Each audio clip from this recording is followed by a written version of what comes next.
అస్సలాముఅలైకుం వరహమతుల్లాహి వబరకాతుహు. హ్యావియర్స్ ఇక్కడ చూడండి, creamy cheese corn అయితే నేను రెడీ చేశానండి. ఇది చాలా టేస్టీగా ఉంది.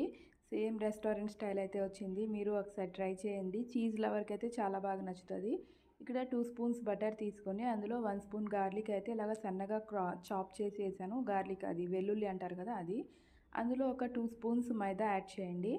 యాడ్ చేసి దీన్ని మంచిగా ఇందులో ఈ మైదా స్మెల్ పోయేంత వరకు చక్కగా రోస్ట్ చేయండి ఈ బటర్లో. ఆ తర్వాత ఇందులో ఒక హాఫ్ కప్పు మిల్క్ యాడ్ చేయండి. కాచి చల్లార్చిన పాలు ఉంటాయి కదా, అవి యాడ్ చేయండి. యాడ్ చేసి మంచిగా వైట్ సాస్ అయితే రెడీ చేసుకోవాలి మనం. మంచిగా ఇచ్చేసినాక మొత్తం ఒక కార్న్ అయితే తీసుకున్నానండి. ఒక స్వీట్ కార్న్ ఉంటుంది కదా, ఒక కప్ వచ్చింది స్వీట్ కార్న్. అలా ఇక్కడ నేను చూపిస్తున్న విధంగా మంచిగా ఇలాగా ఆ మైదా అనేది మంచిగా రోస్ట్ అయినాక మనం ఇందులో 1/2 కప్ వేయండి. హాఫ్ కప్ వేసి సరిపోతుంది ఒక కార్న్కి. సరిపోలేదు ఇంకా కొంచెం థిక్ అయిపోయిందంటే ఇంకొక హాఫ్ కప్ యాడ్ చేయండి. మీరు వేసుకున్న కార్న్ క్వాంటిటీని బట్టి వైట్ సాస్ అయితే రెడీ చేసుకోవాలి. ఇక్కడ లమ్స్ లేకుండా మంచిగా మిక్సప్ చేయండి. అందరికీ రంజాన్ ముబారక్ కూడా అండి. రంజాన్ అయిపోయింది నిన్నటితో. బట్ నేనైతే రంజాన్లో చాలా వీడియోస్ అయితే తీసి ఉంచాను. అవి మెల్లిగా నేను ఎడిట్ చేసి వేస్తాను.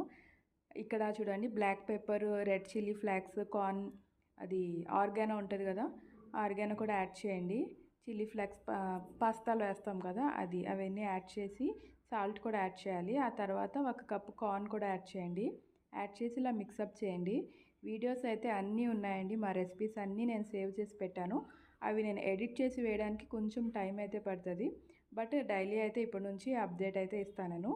ఇక్కడ చూసారు కదా, ఇప్పుడు ఇలా కొంచెం మిల్క్ అనేది ఇలా కనిపిస్తూ ఉండాలన్నమాట. ఆల్రెడీ బాయిల్ అయిన కార్నే వేసాను, నేను యాడ్ చేశాను ఇందులో. స్వీట్ కార్న్ అనేది బాయిల్ చేసినాకే మనం ఇందులో యాడ్ చేయాలి. ఇప్పుడు ఇక్కడ మోజరెల్లా చీజ్ అండి, ఇది ఇలా అమూల్ చీజ్ ప్యాకెట్స్ ఇలా దొరుకుతాయండి. అది మనం చీజ్ ఎంత ఎక్కువ వేసుకుంటే అంత క్రీమీగా చీజీగా అయితే ఉంటుంది. నేను ఒక హాఫ్ ప్యాకెట్ అయితే యాడ్ చేశాను. యాడ్ చేసి లిడ్ పెట్టి ఒక 5 మినిట్స్ అలా సిమ్ మీద వదిలేయండి. చూడండి, ఇప్పుడు ఇలాగా తీస్తుంటే మనకి ఇలాగా చీజ్ అనేది తెలుస్తుంది కదా. చీజ్ లవర్స్కి అయితే ఇది చాలా బాగా నచ్చుతుంది. చాలా టేస్టీగా అయితే ఉంటుందండి. సింపుల్గా అయిపోతుంది ఇది. పైన కొంచెం కారెండర్తో నేనైతే కొత్తిమీర వేసుకొని గార్నిష్ అయితే చేసుకున్నాను. సో చీజ్ లవర్స్ ఎవరైతే ఉన్నారో వీళ్ళు ఇంట్లో అయితే ఇలాగ క్రీమీ చీజ్ కార్న్ అయితే మీరు రెడీ చేయండి. చాలా టేస్టీగా ఉంటుంది, చాలా ఎమ్మీగా ఉంటుంది. పిల్లలకి కూడా చాలా నచ్చుతుంది. ఇది చీజ్, మిల్క్ అన్నీ ఉన్నాయి కాబట్టి చాలా టేస్టీగా ఉంటుంది. సో మీరు తప్పకుండా ట్రై చేయండి. అల్లా హాఫీజ్.